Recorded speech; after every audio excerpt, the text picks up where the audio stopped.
ሰላም ጤና ይስጥልን የተከበራችሁና የተወደዳችሁ በዓለም ዙሪያ የምትገኙ የጣና ቴሌቪዥን ቤተሰቦች እንደምን አመሻችሁ። አክብሮታዊ ሰላምታችን በያላችሁበት የምድር ዳርቻ ሁሉ ይድረሳችሁ እያልን የመጋቢት 2 ቀን 2018 ዓ.ም የጣና ቴሌቪዥን የዕለቱን ዜናዎች ርዕሶቹን አስቀድመን እናስደምጣችኋለን። የአማራ ፋኖ ብሔራዊ ንቅናቄ ተጋድሎ ውሎ በድል ታጅቦ በቀጠለበት የወሎ ቤት አማራው ትንቅንቅ የብልጽግናው ሰራዊት ሁለንተናዊ ኪሳራ ደርሶበታል። የወሎ ቤት አማራው ትንቅንቅ ከወታደራዊ ድሉ በተጓዳኝ የዝና የኮር ቅንጅታዊ ውጊያም ከፍተኛ ሆኖ ታይቷል። ዝርዝሩ የሰዓቱ ቀዳሚ ዜናችን ነው፣ ይደመጣል። አርማጮ ላይ ፋኖ ከትግሉ ባለቤት የአማራ ህዝብ ጋር መክሯል። የአርማጮ ጉባኤ የተነሱት ነጥቦች ምን ይላሉ የሚለውን የሰዓቱ ዜናችን በዝርዝር ያስደምጣችኋል። በእናርጅናው ጋር ደግሞ ከዚህ በኋላ አፈሙዙን የሚዘቀዝቅ የአማራ አርሶ አደር የለም ሲሉ የጎጃም አርሶ አደሮች በቁጭት መነሳታቸውን ገልጸዋል። ዝርዝሩ በዜናችን ይደመጣል። የፋኖ ብርቱ ምት የብልጽግናው ሰራዊት እንደተጸበለ ታማሚ ካምፑን ጥሎ እየበረረ ወደ ፋኖ ካምፕ እንዲገባ አድርጎታል። በወሎ ቤት አማራና በሸዋ የተፈጠረው ምንድነው የሚለውን በዜናችን በመሰሙት ዝርዝር መረጃ ታገኙታላችሁ። የአማራ ፋኖ ብሔራዊ ንቅናቄ በጎንደር ቀጠና የሚገኙት ሁለቱ ወንድማማች ህዝቦች የቅንጅት ውጊያቸውንና መናበባቸው ለድል እንዳበቃቸው ሁሉ በቀጣይም ድርጅታዊ አንድነትን መስርተው እንደሚመጡ የፋኖ መሪው ተናግሯል። በጎንደርና በእንፍራዝ የተሰማው የብልጽግናው ሰርጎ ገብ ኃይል በአይሸሽም ብርጌድና በጌምድር ክፍለ ጦር ላይ ያሰራጨውን መረጃ በዝርዝር እናስደምጣችኋለን። የፋኖ መሪውም በአንደበቱ ይነግረናል። የዕለቱ ልዩ የትንታኔ ዘገባችን በአማራ ፋኖ የወታደራዊ ድልና ወታደራዊ ዲሲፕሊን ላይ የሚያጠነጥን ነው። በዚህ ጉዳይ በተሰናዳው ልዩ የትንታኔ መረጃችን በርካታ ሀሳቦች የተካተቱበት ሲሆን ሰዓቱን ጠብቆ ይቀርብላችኋል፣ ይደመጣል። እነዚህንና ሌሎች የተመረጡ መረጃዎችን አሰባስበን ያሰናዳነው የዕለቱ ዜናችን ከዚህ ሰዓት ጀምሮ ወደ እናንተ መቅረብ ይጀምራል። በድጋሚ አብራችሁን በመቆየት እንድትከታተሉን በአክብሮት እየጋበዝን በቀጥታ ወደ ዝርዝር ዘገባው እናልፋለን።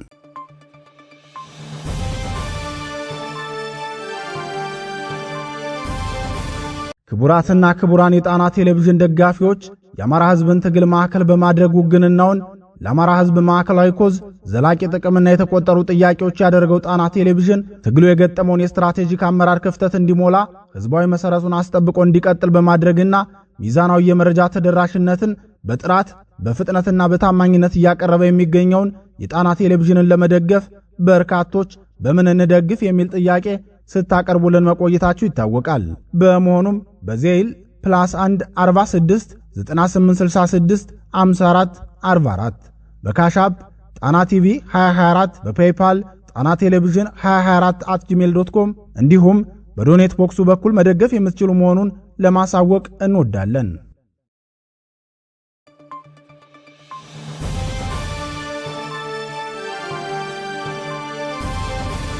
የፋኖ ታላቅ ድል በወሎ ቤት አማራ። የአማራ ፋኖ ብሔራዊ ንቅናቄ አጼ ምኒልክ ህዝብ በዛሬው ዕለት በወሎ ቤት አማራ በሁለት ኮሮች ታላላቅ ድሎችን መቀዳጀቱን አስታወቀ። በአርበኛ ኮማንዶ ፍቅሩ ሙልዬ የሚመራው 303ኛ ጄኔራል አሳምነው ጽጌ ኮርና 106ኛ ኮር በመቄት ገራገራ ባደረጉት ተጋድሎ ታላቅ ድል መቀዳጀት ችለዋል። የዕለቱን ተጋድሎ አስመልክቶ መረጃውን ለጣና ቴሌቪዥን ያደረሰው የአጼ ምኒልክ ህዝብ ግንኙነት መምሪያ አፋብን ምኒልክ 106ኛ ኮር 303ኛ ኮርና ጎንደር ጠቅላይ ግዛት እዝ 206ኛ ኮር ጥምረት በመፍጠር በርካታ የብልጽግናውን ሰራዊት እርምጃ መውሰድ ተችሏል ሲል ገልጿል።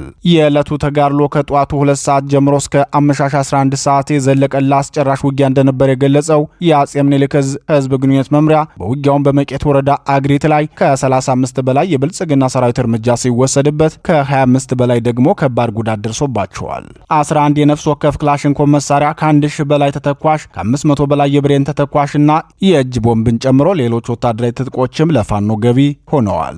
የአማራ ፋኖ ብሔራዊ ንቅናቄ አጼ ምኒልክ የህዝብ ግንኙነት መምሪያ አክሎም ይህ ግፈኛ ቡድን የክንደ ነበልባሎቹን ክንድ መቋቋም ሲያቀተው በንጹሃን ላይ የግፍ በትሩን በማሳረፍ አንድ መምህርን ጨምሮ በ5 ሰዎች ላይ ነጻ እርምጃ ወስዶባቸዋል። በዚህ የጦር ወንጀሉም የአማራ ህዝብ አጥፊ ስርዓት መሆኑን በአደባባይ ምስክርነቱን አረጋግጧል። ይህ ብቻም ሳይሆን የአግሪት የመጀመሪያ ደረጃ ትምህርት ቤት የሚያመርተውን ጤፍ ለመዝረፍ የሞከረ ሲሆን በፋኖ ብርቱ ምት ዝርፊያውን አቋርጦ በፍጥነት ሸሽቶ ሂዷል በማለት የሥርዓቱን ሰራዊት ሁሉን አቀፍ ውድመት ተናግሯል።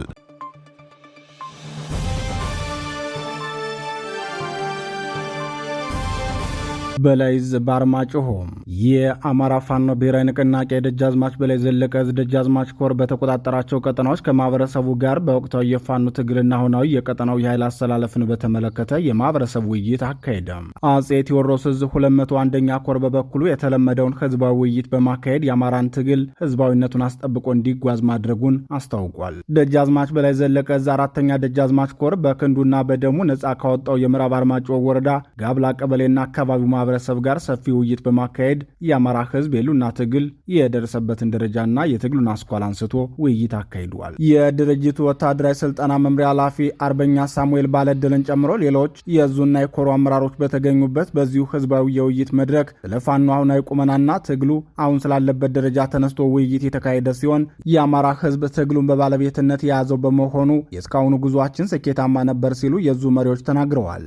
የህልውና ትግሉን የወደፊት አቅጣጫ በተመለከተ የውይይቱ ተሳታፊዎች ያላቸውን ጥያቄ አንስተው በአመራሮቹ ሰፊ ማብራሪያ ተሰጥቶባቸዋል። የአማራ ህዝብ በዘላቂነት ነጻነቱ የሚከበረውና ህልውናው የሚረጋገጠው በጠራ የፋኖ ትግልና በበሳል አታጋይ መሪዎች ነው ሲሉ አስተያየታቸውን የሰጡት የስብሰባው ተሳታፊዎች የፋኖ የትግል አቅጣጫ እስካሁን በመጣበት ራስ በቅነቱን አስጠብቆ እንዲጓዝ ማድረግ ይገባቸዋል። በቅርቡ ያደረጋችሁትን የአመራር ግምገማና ሪፎርምም በሚገባ ተመልክተነዋል፣ ወደነዋል። የህዝብን አደራ አስጠብቃችሁ እንድትጓዙና የእኛም ድጋፍ እንዳይለያችሁ ትግሉን ከሚጠልፉ ኃይሎች ጋር እንዳትሰለፉ በማለት ማሳሰቢያ ሰጥተዋል።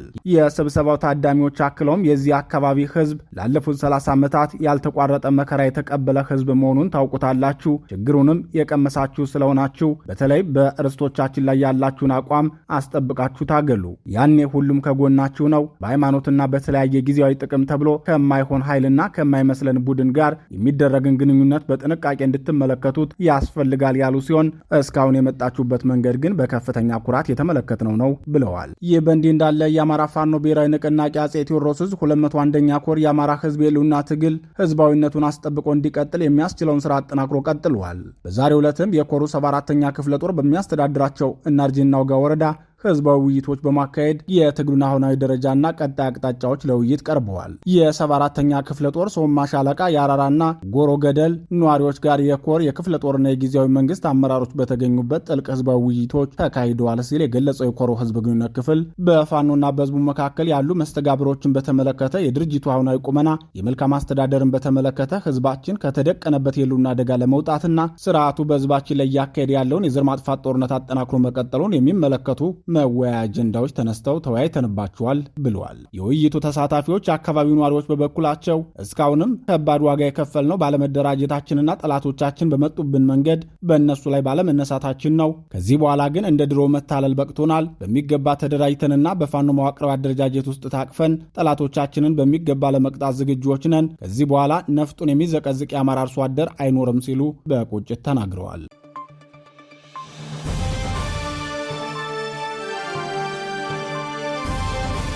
የብልጽግናው ሰራዊት መፍረሱን ቀጥሏል። የአማራ ፋኖ ብሔራዊ ንቅናቄ በአራቱም አቅጣጫ የሚያደርገው የተጠናከረ እርምጃ የብልጽግናውን ሰራዊት እያፈረሰው ይገኛል። በዛሬው ዕለትም በወሎ ቤተ አማራና በሸዋ ጠቅላይ ግዛት የብልጽግናው ሰራዊት ጥምር ጦር አባላት ሙሉ ትጥቃቸውን እንደያዙ ፋኖን ተቀላቅለዋል። የደላንታ ወረዳ ሚልሻ አባላት ሙሉ ትጥቃቸውን እንደያዙ በዛሬው ዕለት የአማራ ፋኖ ብሔራዊ ንቅናቄ አጼ ምኒልክ ዕዝ 106ኛ ኮርን ተቀላቅለዋል። በቅርቡ የሰራዊት ጥልቅ ተሃድሶና መልሶ ማደራጀት ስራ ከሰራ በኋላ ተከታታይ ወታደራዊ ድሎችን የተቀዳጀ 106ኛ ኮር በዛሬው ዕለትም የብልጽግናውን ዘር አጥፊ ሰራዊት ከፊት ሆነው ሲመሩ የነበሩ በርካታ የባዲ ሚልሻ አባላትን ከደላንታ ወረዳ በማስኮብለል ወደ እሱ መቀላቀል ችሏል።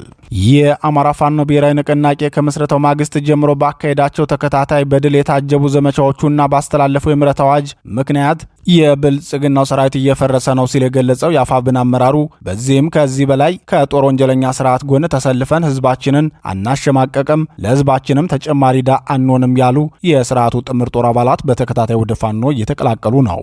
ስርዓቱም አቅም የሌለውና የአማራን ህዝብም አምርሮ የሚጠላ መሆኑን በተደጋጋሚ ስላረጋገጠልን ከዚህ ስርዓት ጋር መቀጠል የለብንም ያሉ የስርዓቱ ጥምር ጦር አባላት ፋኖን ተቀላቅለዋል ብለዋል። ይህ በእንዲህ እንዳለ በሸዋ ጠቅላይ ግዛትም የአማራ ፋኖ ብሔራዊ ንቅናቄ የምህረት አዋጅን የተቀላቀሉ የስርዓቱ ጦር አባላት ፋኖን ተቀላቅለዋል። ይህን ጸረ አማራና የኢትዮጵያ ሀገረ መንግስት የፍርሰት መሐንዲስ የሆነን ስርዓት ደግፈን መቆምም ሆነ የእሱን ዘመቻ ተቀብለን በህዝብ ላይ አንተኩስም ያሉ የባዲን አድማ ብተና አባላት የአማራ ፋኖ ብሔራዊ ንቅናቄ ሸዋ ጠቅላይ ግዛት እዝ አጼ አምደ ጽዮን ኮር ራምቦ ክፍለ ጦርን ተቀላቅለዋል። ፋኖን የተቀላቀሉት የባዲን አድማ ብተና አባላትን አስመልክቶ መረጃውን ያጋራው የዙ ሚዲያና ኮሚኒኬሽን ክፍል ከሸዋሮቢት ከተማ በመነሳት ወደ ፋኖ ነጻ ቀጠና በሰላም የገቡ ሲሆን በፋኖ አባላትም አቀባበል ተደርጎላቸዋል ብለዋል። አስቀድሞም ቢሆን ስርዓቱ ግልገል ፋኖ እያለ የሚጠራቸውና በአይነ ቁራኛ የሚከታተላቸው የአድማ ብተና አባላትን ነው ሲል የገለጸው የሸዋ ጠቅላይ ግዛት እዝ ሚዲያና ኮሚኒኬሽን ክፍል በዚህ ሰዓት ፋኖን ለመቀላቀል ይሄ ትክክለኛው ጊዜ ነው ብለን ወደ ፋኖ ልንመጣ ችለናል። አሁን ባለው ነባራዊ ሁኔታ በጥምር ጦሩ ውስጥ እርስ በርስ መጠራጠሩ እየከረረ በመምጣቱ የአድማ ብተናና ሚሊሻ አባላትም ምርጫቸውን ፋኖ በማድረግ እየተቀላቀሉ ነው ሲል አስታውቋል።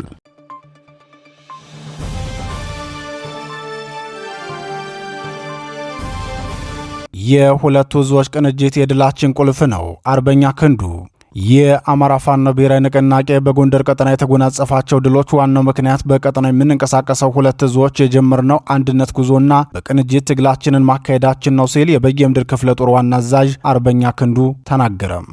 የእስካሁኑ ድላችን የበለጠ ተጠናክሮ የሚቀጥልና በቅርቡም ሌሎች ድሎችን የምናስመዘግብ ይሆናል በማለትም አርበኛ ክንዱ ተናግሯል። የአማራ ፋኖ ብሔራዊ ንቅናቄ ጎንደር ጠቅላይ ግዛት እዝ በጌምድር ክፍለ ጦር ዋና አዛዥ አርበኛ ክንዱ አክሎም የሁለቱ እዞች አንድነት ምስረታ በጥሩ መስመር ላይ ይገኛል። በትስስር ተጋድሏችንም ታላላቅ ድሎችን ተቀዳጅተናል። ነገር ግን ይህ የፋኖ አንድነት ረፍት የነሳው ጠላታችን በድብቅ ስም የማህበራዊ ሚዲያ ከፍቶ የፋኖ መሪዎችን ስም በማጥፋት በፋኖ መሪዎች ስም ከተማ ገብቶ ገንዘብ በመጠየቅና በማስገደድ ላይ ይገኛል።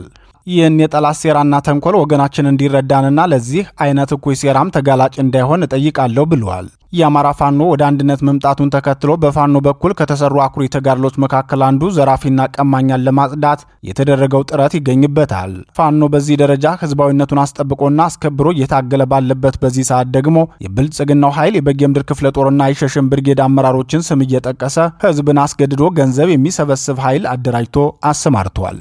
በዚህ ጉዳይ አስተያየቱን ለጣና ቴሌቪዥን የገለጸው አርበኛ ክንዱ አንዳንዶቹ ወደኛ እየደወሉ በማጣራት እውነተኛውን መረጃ በማግኘት ራሳቸውን ከዝርፊያ አድነዋል። ስርዓቱ ከዚህም በባሰ ብዙ ወንጀሎችን በወገናችን ላይ ለመፈጸም በእኛ ስም ብዙ ማደናገሪያና ማሳሳቻ ሊፈጥር ስለሚችል ወገናችን እውነታውን እንዲያውቀውና ጥንቃቄ እንዲያደርግ ሲል ጥሪ አቅርቧል። አርበኛ ክንዱ ወይም ቆስቆስ የሰጠውን ማብራሪያ ተከታትለን እንመለስ። መልካም፣ እኔም ስላገኘው በጣም ደስ ብሎኛል። ያው አሁን በአማራ ፋኖ ብሔራዊ ንቅናቄ በጌምድር ክፍለ ጦር የግዙፉ የበጌምድር ክፍለ ጦር በሚንቀሳቀስባቸው ቀጠናዎች ትልቅ ጀብድ እየፈጸመ ይገኛል። በመቀጠል በሁለቱም እዞች በበላይ እዝና በጎንደር ጠቅላይ ግዛት እዝ ያለው የአንድነት ምስረታ ጥሩ ደረጃ ላይ ነው ያለው። እስካሁንም ቢሆን በትስስር ነው እየሰራ ነው ያለ ነው። ጥሩ የቀጠና ትስስር አለና እኛም የበላይ እዝም የጎንደር ጠቅላይ ግዛትም በአንድ በመሆን ብዙ ጀብዶችን እየፈጸመ ነው የሚገኘው። በጣም ትልልቅ ስራዎችን እየሰራ ነው የሚገኘው። አሁንም ትልቅ ዝግጅት ላይ ነው ያለው። በቅርቡ ብዙ ድሎችን እናሰማ ይሆናል። አንድ በመሆን ለአማራ ሕዝብ ትልቅ ብስራት የምናሰማ ይሆናል። ወንድም አለም እና ትልቅ ዝግጅት ላይ ነው ያለነው። አሁን ሰሞኑን አንድ የማይታወቅ በድብቃት የቲክቶክ አካውንት ከፍቶ የበጌምድር ክፍለ ጦር አመራሮች እና የሸሽን ብርጌድ አመራሮችን በመጥፎ ስም የቀባ የሚያስተላልፍ አካል አለ። ይህም አካል አንድም የብልጽግና ተላላኪ ነው፣ ሁለትም ፋኖ መስሎ ሲሰርቅ የተገኘ ቅጣት የተቀጣ ሌባ ነው። የጀግኖችን ስም ለማጥፋት የሚታገለው ይሄ ግን በፍጹም እኛን ሊያሸማቀንና ለትግላችን ሊመልሰን አይችልም። እንኳን እሱ ታንክም የታጠቀው የብልጽግና ሰራዊትም አልመለሰንም። እንደዚህ አይነት ወሬኛ ቦታ የለንም። ማንም ስራችን ያውቃል። ሀገር የመሰከረልና ሁሉም የሚያውቀና እንኳን ሌላው ቀርቶ ጠላት ብልጽግናም የመሰከረልና ንጹህ ታጋይ መሆናችን ሀገር ይመሰክራለች። ከዛ በተረፈ በጎንደር ከተማ የኔን ስምም በመጠቀም የተለያዩ የጀግና ታጋዮችን ስም በመጥቀስ እኔን ተሆነ ነኝ በማለት የጎንደር ከተማን ባለሀብቶች ገንዘብ ክፈሉ በማለት ሲያጭበረብር የቆየ አካላት አለ። ህዝቡም ይህን ተከትሎ ለእኛ ጥቆማ እንዲሰጠንና ይህንን አካል እርምጃ እንድንወስድበት ህዝቡ እንዲተባበረን በዚህ ልክ መልእክት ማስተላለፍ እፈልጋለሁ። ያው ሰሞኑን በእኔ ስም እኔ ቆስቁስ ነኝ በማለት የኔን ስም በመጠቀም ከ300 ያላነሱ ባለሀብቶችን የጠየቁ አካላት እንዳሉ ደርሰናልኝ። እነሱንም በግል ስልካችን በመደወል አስረድተናቸዋል። ይህ ማለት ፋኖ መሰል ገንዘብ አጠራቃሚዎች አካላት ናቸው። እነዚህ እኛንም አይወክሉ መሆናቸውን ለራሳቸው ከከተማ ላይ ተቀምጠው ሲቪል ለብሰው ገንዘብ ለማጠራቀም የሚሞክሩ ሌቦች እንደሆኑ ህዝባችን ሊያውቅልን ይገባል። በመጨረሻ ማስተላልፈው መልእክት ሰሞኑን በሸዋ የተደረገው የአንድነት ፍጻሜ በጣም ሁላችን አስደስቶናል። የጎንደርና የጎጃም የወሎ የሶስቱም ነገ በዜና ቀርቦ ሁሉንም ማየት እንፈልጋለን። በአንድ ታዞ በአንድ ስር በአንድ ድርጅትና በአንድ እዝ እየታዘዘ ነገ የአማራን ብስራት የምናሰማበትን መንገድ ሁላችንም እንናፍቃለን። ይሄ እንደሚሆን አልጠራጠርም። ግን ለመጨረሻ ማስተላልፈው መልእክት አንድነታችን አማራጭ የሌለው መፍትሄ መሆኑን ታጋዮችም ህዝባችንም እንዲረዳልን እንፈልጋለን።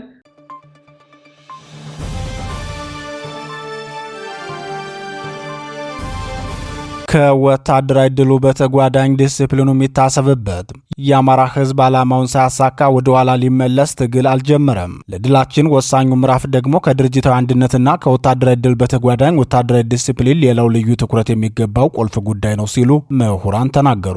በፋኖ የትግል ጉዞ ዙሪያ አጠር ያለ የትንታኔ ዘገባ ያደረሱን አንጋፋው ምሁር ይሄይስ ተውቦ አማራ ላይ ጨርስ የጀመረው ትግል የለም ሲሉ የትንታኔ ሀሳባቸውን አድርሰውናል። እናስደምጣችኋለን። የአማራ ህዝብ የሉና ትግሉን ሲጀምር በነባር ህዝብነቴ በሀገር የምድር የተፈጥሮ የመኖር መብት የተከብሮ ሳልሳደድ ሳልፈናቀል ሳልገፋ ኢሰብአዊ ግፍም ሳይፈጸምብኝ አንገቴን ቀና አድርጌ የምኖርባት አገር እንድትኖረኝ ማንኛውንም የህይወት መስዋዕትነት የመክፈል ግዴታ አለብኝ በሚል ቁርጠኛ የህዝብ ውሳኔ የተነሳ ህዝባዊ አመፅና ፍልሚያ መሆኑ ይታወቃል። ከዚህ ዓላማና ግብ በመለስ የተወሰነ ጠባብ ቡድን ዓላማ ለማስፈጸም እየተካሄደ የሚገኝ የቧልት ተጋድሎ አለመሆኑን ጠላትም ወዳጅም ሊያውቀው ይገባል።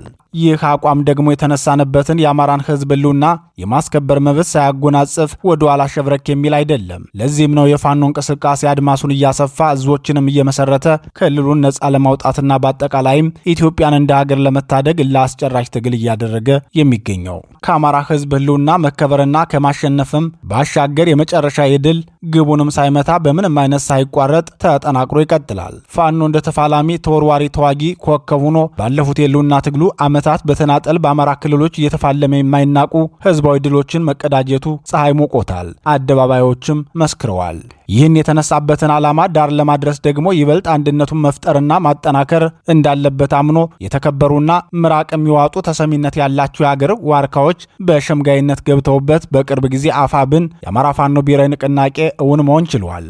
ይህ እርምጃ ትግሉ ወደ አንድ ላቅ ወዳለ ደረጃ እንዲሸጋገር ሲያደርገው በዚህ ክዋኔ ጠላት ርር ድብን ብሏል። በዓለም አቀፉ የዲፕሎማሲው ህብረተሰብ ዘንድም የተፈጠረው አንድነት ጆሮ መሳብ ችሏል። በሁለንተናዊ አቋሙ መንግስትን የሚገዳደር አማራጭ ኃይል ሆኖ ተከስቷል። በሀገር ውስጥም ይሁን በውጭው ዓለም አንድ ካልሆናችሁ እየተባለ የሚሰነዘርበትን ወቀሳም ሆነ ክስ ሰብሮ ወጥቷል። መልስም ሰጥቷል። የአማራን ህዝብ ወክሎ በአደባባይ መድረኮች ባለቤት ሆኖ ተከስቷል። ለአማራ ህዝብ ዓይንና ጆሮ ሆኖ የሚፈጸምበትን ግፍ እና ሶቆቃ ለዓለም አቀፉ ህብረተሰብም በማሳወቅ የአምባገነኑን መንግስት የተፈበረከ የጸረ ህዝባችንን ፕሮፓጋንዳ በማጋለጥ የእውነትን አሸናፊነት ለማስከበር የወቅቱ አይነተኛ መሳሪያ ባለቤት ነው።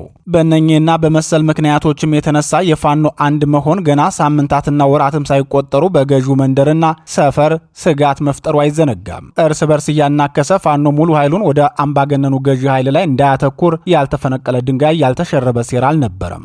የፋኖን እንቅስቃሴም ጽልማሞት ለማልበስና ህዝባችንም ተፋላሚ አርበኞችን በክፉ አይን እንዲመለከታቸው ብሎም የሀገር ጠላት አድርጎም እንዲያቸው የባንዳነት ካባ ደራርቦባቸው ነጋ ጠባ ፕሮፓጋንዳ ለፏል። ባንዳ ግን ለሌሎች ሀገራት ጥቅምና ፍላጎት ሲል የተባበሩት አረብ ኤሚሬቶችና ለመሳሰሉት ሀገሮች በመገዛት የገዛ ህዝብን በድሮን የሚገድል ጨካኝ መንግስት እንጂ ፋኖ ራሱም አባቶቹም በባንዳነት አይታሙም። ታሪካቸውም ይህን አይነግረንም። ባንዳ መንግስት ግን የገዛ ህዝቡን በምድር በታንክ በአየር በድሮን እየጨፈጨፈ እየተወነጨፈ ይገኛል። ይህን የለየለት የምድር ላይና በአየርም በድሮን የታገዘ ጦርነት ግጭት እያሉ ያፌዙበታል። ይህን ሁኔታ በየቀኑ የሚመለከተው የአማራ አርሶ አደር ጣሊያኖች እኮ ድሮ ነጭ ነበሩ፣ እንዴት አሁን መልካቸውን ቀይረውና ጥቁር ሆነው እንደገና መጡብን በማለት እየሞተም ቢሆን ጊዜውን ውስጡ እያረረም ቢሆን በዚህ መልክ እየቀለደ ይገልጸዋል። ባንዳው መንግስት ማንኛውንም ስም ይስጥ፣ ማንኛውንም ታርጋ ይለጥፍ፣ ፋኖ ትግሉን ላይ ጨርስ አልጀመረምና ችግሮቹን ሁሉ ተቋቁሞ የአንድነቱን የምስራች አብስሮ ወደፊት በመገስገስ ላይ ይገኛል። የህልውና ትግሉ ጅማሮም እንዲሁ ግብታዊና በዘፈቀደ የተጀመረ ሳይሆን በአንድ ህዝብና ብሔር ላይ ያነጣጠረ ላለፉት 30ና 40 ዓመታት የተጠራቀመ የግፍ አይነት ጽዋ ሞልቶ በመፍሰሱ የቆየ ብሶት የወለደው ህዝባዊ አመጽ በመሆኑ ከግቡ ባሻገር አፎቱን ወደኋላ አይመልሰውም። አምባገነኑ የፌዴራል መንግስት እየፈጸመ ያለው አንድ ከፍተኛ ስህተት የአማራን ህዝብ ትናንትም ህወሓት ያድግ ዛሬም ኦህዴድ ብልጽግና በአምሳሉ ጠፍጥፎ በፈጠራቸው የራሱ ተላላኪ አማሮች በሆኑ በባዲን አይን ሁሉንም ህዝብ ማየቱ ነው። ማሞ ሌላ መታወቂያው ሌላ እንደሚባለው የአማራን ህዝብ ደብዳቤ ጽፈው ጋብዘው እንወክላለን የሚሉትን ህዝብ በድሮን የሚያስደበድቡት የሰንበት ጽንሶች በምንም መስፈርት የእሱ ወኪሎች ሊሆኑ ፈጽሞ የማይታሰብ ነው። የአማራ ህዝብ እውነተኛ ወኪሎች ለህዝባቸው መብት መከበር በዱር በገደል የሚንከራተቱ እውነተኛ ልጆች ፋኖች ናቸው። መንግስት ድፍረቱ ካለው የነኝን የአማራ ህዝብ ወኪሎች ድምፅ ሊሰማና ዘላቂ የፖለቲካ መፍትሄም ሊፈልግ ግድ ይለዋል። ባዲኖቹ መንግስትን ገና ሳያስነጥሰው ይማርህ ብለው መሐረብ አቅራቢዎች እንጂ ራሳቸውንም ሆነ የኦህዴድ ብልጽግናን መንግስት የማዳን የፖለቲካ ጉልበት የላቸውም። በሀገራችን እየተካሄደ ያለው የስርዓቱ ቅጥ ማጣት በአማራ ህዝብ ትከሻ ላይ ግፉ ቢበረታም የኦሮሞን ህዝብ እንኳ ሳይቀር ስርዓቱ የቁም ስቃይ እያሳየው ይገኛል። የአማራ ፋኖ ብሔራዊ ንቅናቄ ምንም እንኳን ዋነኛ የትግል ሜዳው በአማራ ክልል ላይ ያተኮረ መሆኑ ቢታወቅም አምባገነናዊ ስርዓቱ የስልጣን ዕድሜውን ለማራዘም ሲል ብቻ ሁሉንም ህዝባችንን ደፍጥጦ ለመግዛት ወደኋላ እንደማይል ያለፉት የአገዛዝ ዓመታቱ ቁልጭ አድርገው አሳይተውናል። በተናጠል ከመመታት ማናቸውም ህዝባችን ደቡብ፣ ሰሜን፣ ምስራቅ፣ ምዕራብ ሳይባባል በአንድነት ሆ ብሎ ሊነሳ ይገባዋል። በዲፕሎማሲውም በውስጥ አስተዳደሩም ሀገራችን ተዋርዳለች። የሀገሪቱን እድገት ለመለወጥም ሆነ ለማሻሻል ግብርናውን በማዘመን ወደ ኢንዱስትሪው አብዮት ለመሸጋገር ተግቶ መስራት ሲገባ አንዳንድ ከተሞችን በማስዋብ ዲኮሬት በማድረግ በሀገሪቱ ታምር እንደተፈጠረ ተደርጎ በመንግስት ቁጥጥር ስር ባሉ ሚዲያዎችም ወይም የስርዓቱ ሊቀ መኳሶች ነጋ ጠባ ጥሩምባ መንፋት በአንድ ሀገር መሰረታዊ የኢኮኖሚ እድገት መምጣት ምልክቶች አይደሉም። ለምርጫ ማታለያ የቀለም ቅብ ናቸው። የብልጽግናው ስርዓት በአጠቃላይ የአማራ ህዝብ ጠላት ብቻ አይደለም፣ የሁሉም ኢትዮጵያዊ ጠላት ስለመሆኑ መገለጫዎቹ የሚሆኑ ህልቆ መሳፍርት የሌላቸው በቂ ምክንያቶች አሉ። ሁሉም የሚያውቀውን መዘርዘሩ ደግሞ ጊዜ ማጥፋት ነው። ለዚህ የጋራ ችግር አፋብን እንደ መፍትሄ የሚወስደው ሁሉም ኢትዮጵያዊ በአንድነት በመቆም ለአንዴና ለመጨረሻ ይህንን አምባገነን ስርዓት ግብዓተ መሬቱን ማፍጠን መቻል መሆኑን ነው። አፋብን ሌላው በየተዋረዱ ለሚገኙ የስርዓቱ ባለስልጣናት፣ የመከላከያ ሰራዊቱ አባላት፣ የፖሊስና የጸጥታ አካላት፣ ሚሊሻና ሌሎችም ኃይሎች ላበቃለትና ቋፍ ላይ ለሚገኝ ስርዓት የአገልግሎት ባርነታቸውን አቁመው ከህዝባችን ጎን እንዲሰለፉ ጥሪ ያደርጋል። በሀገራችን የደርግ የመጨረሻዎቹን ዓመታት የሚመስሉ ክስተቶች ፍንትው ብለው እየታዩ ናቸው። የአምባገነኑ መንግስት ፀሐይ እያሽቆለቆለች ነው። ነፍስና ስጋው ሊለያይ በጻረ ሞት ላይ ይገኛል። ሞት ይዞ እንዳይሞት አገራችንንም ህዝባችንንም በጋራ እንታደግ እያልን ያደራ ጥሪያችንን እናስተላልፋለን። ከዚህ በተጨማሪም በየደረጃው የምትገኙ የአፋብን አመራሮችና መላው አርበኞቻችን መራሩ ትግላችን ፍሬ እያፈራ መሰናክሎችን ሁሉ በስልት እያለፈ ወደማይቀረው የድል ምዕራፍ ትግል እየተሸጋገረ ይገኛል። ይሁን እንጂ በየደረጃው የሚታዩ የውስጥ ችግሮችን እንዲሁ በቀላሉ የሚታለፉ ሆነው አይታዩም። ለጊዜው መንግስት ባንሆንም በኃይል አሰላለፍ መድረክ ፋኖ እንደ መንግስት የሚታይ ተገዳዳሪ አማራጭ ኃይል ሆኖ በፖለቲካው አውድ አደባባይ እየታየ መምጣት መጀመሩ ደረቅ ሐቅ ከሆነ ውሎ አድሯል። ይህን ደረቅ ሐቅ ደግሞ ዓለም አቀፍ ሚዲያዎችም የዜና አውታሮችም እየዘገቡት እየተመለከትን ነው። የፋኖ ፖለቲካዊ እድገት ቁመና በዚህ መልክ መገኘቱ ለአማራ ህዝብ ኩራት ነው። የዚያኑ ያህል ደግሞ ፋኖ ድል እያደረገ በመጣባቸው አካባቢዎች አልፎ አልፎ የሚታዩ ሰው ሰራሽ ችግሮችም እንዳሉ መደበቅ አይቻልም። በየቦታው የሚገኙ ተፋላሚ አርበኞቻችን እነኚህ ናቸው ወይ ነገ መንግስትን ተክተው መንግስት የሚሆኑት የሚል የትዝብት ጥያቄ ሊያስነሳ የሚችል ተግባር ፈጽሞ ሊከናወን አይገባውም። የአፋብን አመራር ይህንን አይነቱን ድርጊት በጽኑ ያወግዛል። ከማውገዝ በተሻገረም ከእንዲህ አይነቱ ድርጊት በማይቆጠቡ ቡድኖች ላይም አስፈላጊውን የዲስፕሊን እርምጃ ከመውሰድ ወደኋላ እንደማይል እንደማይል ሁሉም ሊያውቀው ይገባል። የአካባቢ አስተዳደርን በመዘርጋት የሀገር ሀብትና ንብረት የህዝባችንን መብት በሚገባ ሊጠበቅ ይገባዋል። ፋኖ መንግስትን የሚገዳደር ነገ መንግስትም ለመሆን የሚታገል አማራጭ የፖለቲካ ተቋም ሆኖ የሚታይ እንጂ በሽፍትነት ተግባር ላይ ተሰማርቶ ህዝብን እንደሚያሰቃይ የሚታይ አካል ሊሆን አይገባም። በተቆጣጠራቸው አካባቢዎች የህዝብ አለኝታነቱን በተግባር ሊያሳይ ይገባዋል። እንዲህ ሲሆን ህዝባችንም አመኔታ አድሮበት ከአፋብን ጎን እንደሚሰለፍና ዓላማችንም እንዲሰምር የተሻለ መፍትሄ መሆኑ በሁሉም ዘንድ ይታመንበታል።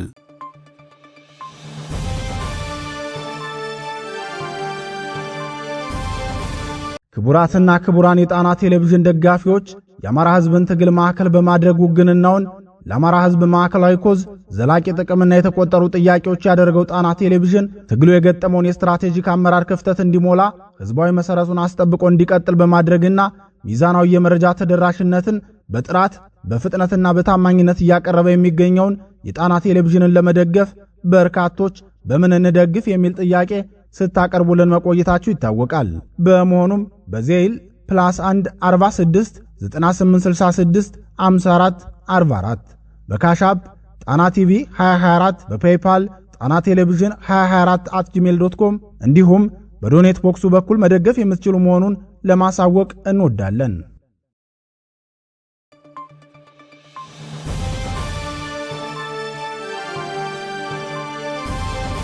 ክቡራትና ክቡራን የጣና ቴሌቪዥን አድማጭ ተመልካቾቻችን የሰዓቱ ዜናችን የተከታተላችሁትን ይመስል ነበር። ምርጫችሁ ስለምታደርጉ እናመሰግናለን። ጤና ይስጥልን።